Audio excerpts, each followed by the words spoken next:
À seulement une semaine du Mister Olympia, nous commençons à voir les images les plus monstrueuses qu'un culturiste puisse nous offrir. Nick Walker, le culturiste le plus attendu de cette grande soirée, voilà à quoi il ressemble dans son pic de taille et de définition. Un médecin assez prestigieux des États-Unis s'alarmait inévitablement en voyant le ton de son dos. Il souligne que c'est un signe que Nick est dans une course sans repos, que sa peau est à la limite de ses capacités et avertit que les problèmes de santé liés à cette condition, tôt ou tard, seront incontrôlables. C'est pourquoi nous allons voir l'état réel de Nick Walker, qui dans cet entraînement nous disait que, maintenant, à seulement une semaine de l'Olympia, il fait déjà ces séances où l'objectif principal est surtout d'éviter une blessure, et c'est pour cela qu'il effectue cet entraînement combiné de pectoraux, dos, épaules, triceps et biceps. Oui, il touche pratiquement tous les muscles et dans des séries très contrôlées, sans forcer à aucun moment. Rappelons que Walker n'est pas tombé lors des 2 derniers Mister Olympia en 2023 à cause d'une blessure, le fémoral, et l'année dernière après avoir dit que son physique ne répondait pas, et entre les larmes, nous a confirmé qu'il ne participerait pas au Mister Olympia. Cependant, pour l'édition de cette année, en voyant ces images ici, il paraît très improbable de penser qu'un tel physique ne montera pas sur scène. Comme le disait le médecin, c'est un physique déjà à la limite, l'accélérateur à fond, et ça descend sans frein pour atteindre son objectif tant convoité de devenir Mister Olympia. Nous allons sûrement voir le physique le plus défini de tout le championnat, en attendant de voir comment arrivent ses rivaux, ce que nous verrons bien sûr dans cette vidéo ici. Mais je vais vous lire les propres mots du médecin. J'ai toujours eu un grand respect pour mes frères de fer, cependant, il faut le signaler. Si c'est sa peau, je ne peux qu'imaginer ce qui se passe dans son cœur, ses reins et son foie. Pour les haters, attendez de lire le message complet. Et cela va bien au-delà du simple fait de profiter de certains androgènes à l'âge adulte. Comprenez que, jeune ou adolescent, vous perdrez à 100% votre capacité naturelle à prospérer avec vos propres testicules. Cela dit, utiliser des stéroïdes anabolisants et toute la polypharmacie nécessaire pour concourir, même comme culturiste amateur aujourd'hui, enlèvera sans aucun doute des réserves de santé à vos organes. Si vous pouviez passer une semaine avec moi et voir la tristesse, la destruction de la santé et la souffrance que même des doses modérées ont causé à certains hommes, vous pleureriez. À ce stade de ma carrière de médecin, je ne vais pas rester assis à regarder ces hommes se détruire ouvertement. En fait, je suis très conscient que des hommes comme eux sont capables de prendre leurs propres décisions et ont le droit de choisir ce chemin. La seule chose que je dirais en tant que professionnel de santé, c'est parce que j'ai fait un serment pour protéger tous mes patients des dommages, que ce soit par les drogues, l'alcool, le tabac, l'obésité, la dépression et bien sûr aussi les substances anabolisantes. Si je peux dire quelque chose, c'est, les gars, s'il vous plaît, reconsidérez ce niveau d'usage de substances, prenez une pause, respirez, regardez à nouveau ce que l'avenir vous réserve pour votre famille et la santé de vos organes. Je vous assure que vous détruirez une partie, si ce n'est une quantité significative, de vos réserves de santé. Si vous prenez ce chemin, s'il vous plaît, faites-le avec modération, surveillez-vous et atténuez tout ce que vous pouvez. Si vous avez quelque chose de constructif à dire, je vous écoute. Si vous venez juste avec des commentaires agressifs, je ne le ferai pas. J'espère que cette publication aidera certains d'entre vous à prendre des décisions mûres. Et c'est ainsi. Voir ces dernières images de Nick Walker nous fait reconsidérer et réfléchir à la limite et jusqu'où un être humain peut aller. Ceux d'entre nous qui suivons cette chaîne savons que le culturisme est un spectacle sans limite et que c'est là une partie de son attrait. Dans tous les cas, si ces images nous motivent, que ce soit pour l'entraînement, pour l'exécution des exercices et pour la discipline implicite qu'il y a à suivre un régime de ce type et à s'entraîner aussi dur chaque putain de jour. Mais n'oublions pas un facteur crucial dans le culturisme. Tous les Mister Olympia ont eu une caractéristique en commun, et c'était leur énorme résistance à la consommation de substances anabolisantes sans subir de graves conséquences. Attention, à court et moyen terme, pour construire une carrière de cette envergure qui dure plus de 10 ans, votre corps doit assimiler des substances dont nous savons qu'elles causent des effets secondaires, des problèmes de santé, qui exposent vos articulations à plus de blessures, entre autres choses. Alors, n'oublions pas que dans cette course pour devenir Mister Olympia, ce n'est pas simplement celui qui s'entraîne le mieux ou celui qui progresse le plus qui gagnera, mais celui qui a un corps capable de supporter tous ces dommages. Nick Walker l'a fait jusqu'à présent et espérons-le, sans graves conséquences.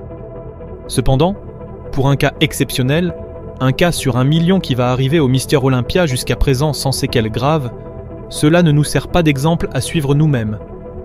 Tous les physiques ne sont pas faits pour supporter cela, et le supporter pendant un certain temps n'est pas une garantie de réussite. C'est pourquoi, si nous devons retenir quelque chose, que ce soit uniquement la discipline et l'entraînement, mais sans oublier et sans éluder tout ce qu'il y a derrière, que nous connaissons maintenant.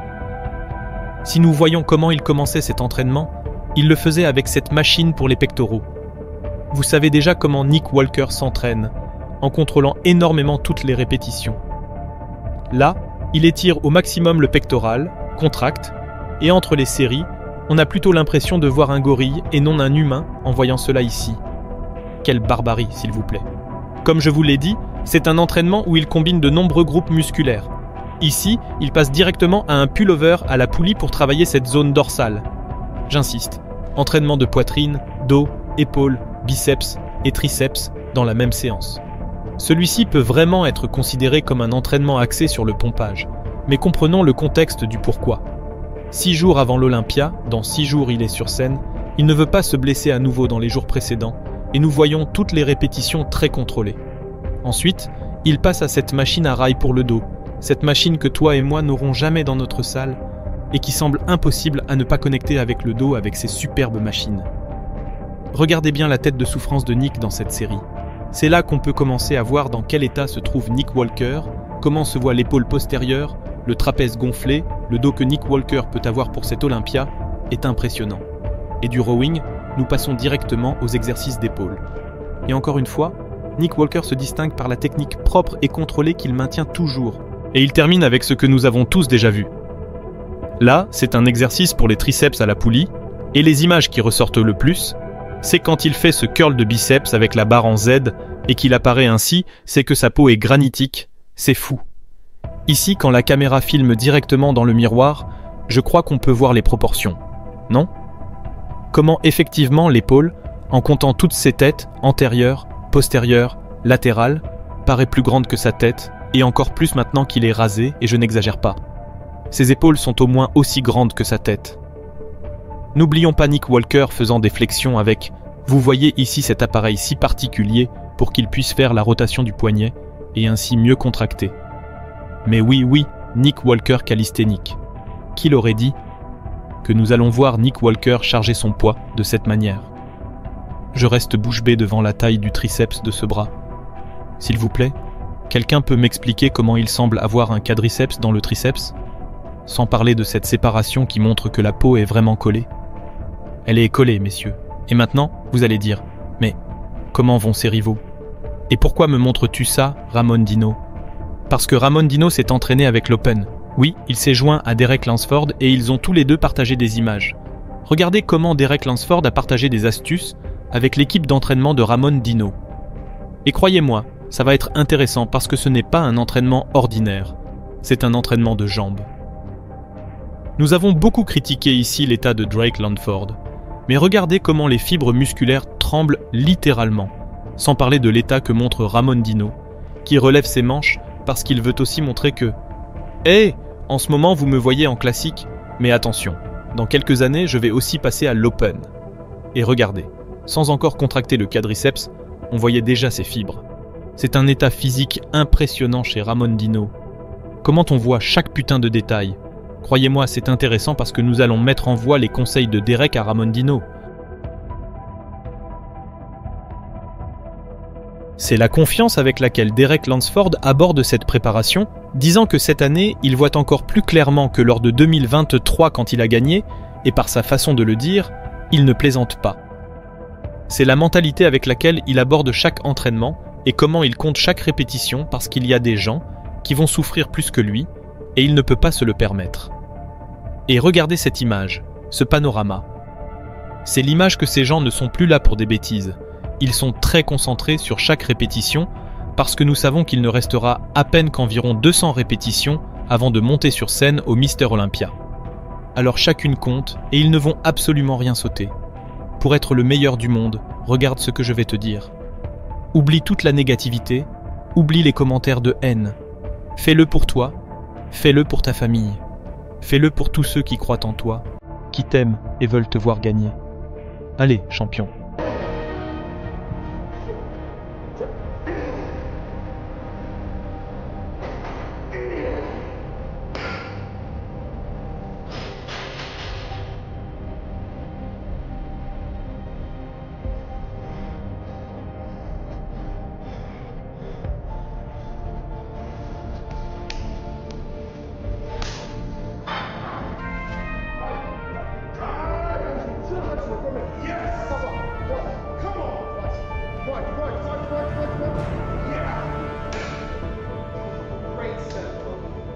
Great set. That's what I'm talking about. That's a champ set right there, bro. Let's go. Je reconnais que je vois une version de Derek, motivé, entraîné et confiant, que je n'avais jamais vu auparavant, malgré le fait que vous savez déjà que j'ai été très critique envers les physiques qu'il nous a montrés ces dernières semaines. Il est vrai que la rumeur circule que ces vidéos qu'il partage sont anciennes. C'est-à-dire, dans ce cas, cette vidéo ne serait pas celle d'une semaine avant l'Olympia, mais peut-être de 2 ou même 3 semaines. Donc, nous ne pouvons pas savoir exactement ce qu'il essaie de nous montrer avec cette attitude. Mais je crois qu'il y a une différence de conditions quand on voit Ramon Dino et quand on voit Derek.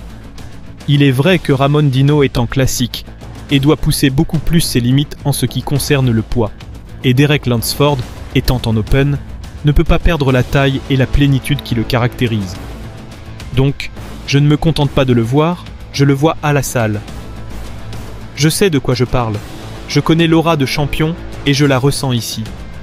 Alors, quand je suis allé au Brésil, j'ai parlé avec tout le monde et tout le monde m'a dit qu'il est différent, qu'il a ça ici.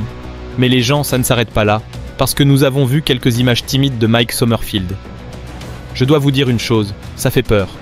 La bataille contre Ramon Dino, Ruth Diesel Logan, Josema de Beast, bien sûr, ne sera pas facile. Je vois ces images de Mike Summerfield, je reste bouche bée. J'ai du mal à croire que cela peut être un physique classique. Et quand on voit ça, on comprend pourquoi certains classiques sont passés en open. Parce que cela ressemble à un pectoral d'open. Donc, au niveau de la taille, et aussi de la rondeur et de la maturité musculaire, je le dis dès maintenant, là Ramon Dino ne pourra pas le battre. Il est impossible de le battre. Nous devrons attendre de voir dans quelles conditions il arrive, mais ce niveau de muscle, aucun autre culturiste en classique ne l'a. Impossible. Pour cette raison, je dis que le Mister Olympia sera un débat sur la structure, l'esthétique classique moins musclée ou un culturisme presque open, mais avec une limite de poids. Parce qu'exactement là où est le point faible de Ramon Dino, qui est le pectoral, à mon avis se trouve la vertu de Mike Summerfield, qui est cette cage thoracique remplie de muscles et une vascularité qui te laisse déjà bouche bée. Donc, l'arme de Ramon Dino sera cette structure qui le caractérise tant, cette taille si fine et la condition qu'il semble pouvoir apporter, parce qu'avec les améliorations, au dos, nous n'avions jamais vu Ramon Dino avec la taille qu'il a réussi à obtenir dans la jambe. Et maintenant, il rivalise directement avec Summerfield. Mais amis, nous avons plus d'images. Nous avons des images de Ruth Diesel.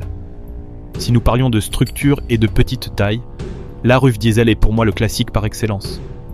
Regardez les ratios, comment la jambe et le quadriceps s'ouvrent ici, et comment la taille se réduit, ressemblant à la taille d'une guêpe, comment l'oblique se dessine. Je crois qu'au niveau structurel, il n'y a pas d'autres culturistes comme Ruth Diesel. Jusqu'à présent, nous avons vu ses lacunes et son déficit en termes de taille, parce qu'il faut comparer ce physique avec ce que nous venons de voir de Summerfield, mais sinon, celui de Ruth est un physique super proportionné par rapport à sa hauteur, et nous attendrons de voir quelles conditions il apportera. Je ne sais pas si ces images sont totalement récentes, mais il faut reconnaître que le physique de Ruth est superbe. Et concentrons-nous sur les déclarations d'Urs Kalesinski. Après avoir fait ses débuts en Open, il a reconnu qu'il se sent capable de gagner le Mister Olympia en Open. Bien sûr, cette nouvelle a fait le tour du monde du culturisme parce que cela a surpris tout le monde, mais n'oublions pas qu'il est un simple débutant. Cependant, il ne s'agit pas de dire qu'il va gagner ce Mister Olympia, mais qu'on le voit capable de le faire à l'avenir. Après tout, il est très jeune, il n'a que 28 ans, si je ne me trompe pas, 28, 27, Il vient de passer en Open et il a déjà remporté les 2 compétitions auxquelles il a participé. Il faudra donc voir comment son physique évolue. Mais déjà depuis la classique, il a montré qu'il est un culturiste de la tête aux pieds. Nous verrons. Ensuite, Stéphane Matala est également passé en Open. Et beaucoup ont été un peu déçus par son résultat parce qu'ils pensaient que sur scène, il paraîtrait plus grand qu'il ne l'était réellement. De plus, il manquait un peu de conditions. Bien sûr, cela a suscité de nombreuses critiques, disant qu'il est un culturiste Instagram, que ses photos trompent. Je dois aussi souligner certaines choses positives. Son physique est spectaculaire. Je pense que pour la taille des jambes, il est compétitif, et une nouvelle très positive est qu'il a maintenu son abdomen à la perfection, ayant fait le saut relativement récemment. Donc, en termes de potentiel, je dirais que ce physique peut devenir un top Open mondial, sans aucun doute. C'est une question de temps, une question d'années. Et même s'il ne l'a pas fait dans ce championnat, on voit qu'il a quelque chose de différent par rapport aux autres. La taille des bras, l'esthétique, aussi les épaules, et pour le reste, la densité osseuse se voit, la taille de ses jambes également. Mais je pense qu'il manque encore un peu de taille et d'amplitude pour ses dorsaux. Et si Stéphane parvenait à faire cela, à mon avis, ce n'est pas un début du tout décevant. Car souvenez-vous qu'il visait la classique et je continue à voir le potentiel là, sans aucun doute. Et regardez aussi comment tout le torse est déchiré. Je pense que dans un futur proche, nous le verrons également gagner un championnat professionnel Open. Et pour finir, les images qui ont fait le tour du monde, non seulement du culturisme espagnol, mais du monde du culturisme. José Madéiste, avec ces images, nous montre déjà clairement qu'il ne fait aucun doute qu'une année de plus, il aura probablement la meilleure condition de dos. Regardez quelle barbarie, comment le sapin de Noël se dessine sur le bas du dos, comment le fessier se strie, tous les détails du fémoral de Joséma de Bise de dos. Allons, si l'année dernière il a déjà fait des dégâts, dans ces images, il montre qu'une année de plus, il le refera. Il va se battre avec le top des catégories du monde, et nous devons être très attentifs à Joséma, parce qu'avec chaque photo, avec chaque mise à jour, il nous laisse encore plus stupéfaits. Alors messieurs, j'espère que cette vidéo vous a plu.